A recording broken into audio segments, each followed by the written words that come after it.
మనిషి యొక్క సర్వాంగాల్లోకి ఉన్నతమైనది శ్రేష్ఠ భాగమైన శిరస్సున ధరించేది, శ్రేష్ఠతను ఆపాదించేది. హిందువులందరూ తప్పనిసరిగా నుదుట తిలకాన్ని ధరించడం ఆనవాయితీ. ఒక వ్యక్తి సనాతన ధర్మాన్ని అనుసరిస్తున్నాడనడానికి గుర్తు బొట్టు పెట్టుకోవడం.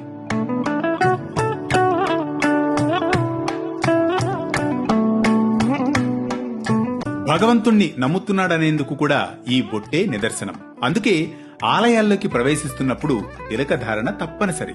బొట్టు ముఖ సౌందర్యాన్ని పెంచడమే కాదు, అది అనునిత్యం మనం జరిపే సంస్కారవంతమైన ఒక గొప్ప నియమం. కనుబొమ్మల మధ్యప్రదేశంలో వెనుకగా ఆజ్ఞాచక్రం ఉంటుంది. ఆ ప్రదేశాన్ని మధ్యవేలితో సున్నితంగా స్పృశించి ఆజ్ఞాచక్రాన్ని ప్రచోదన చేయడం కూడా తిలకధారణలోని ముఖ్యమైన పరమార్థం. తద్వారా శక్తి ప్రసరణ సులభంగా జరుగుతుంది. ఆజ్ఞాచక్రం ప్రచోదనమైతే జ్ఞాననేత్రం సహజంగానే తెరుచుకుంటుంది. ఇక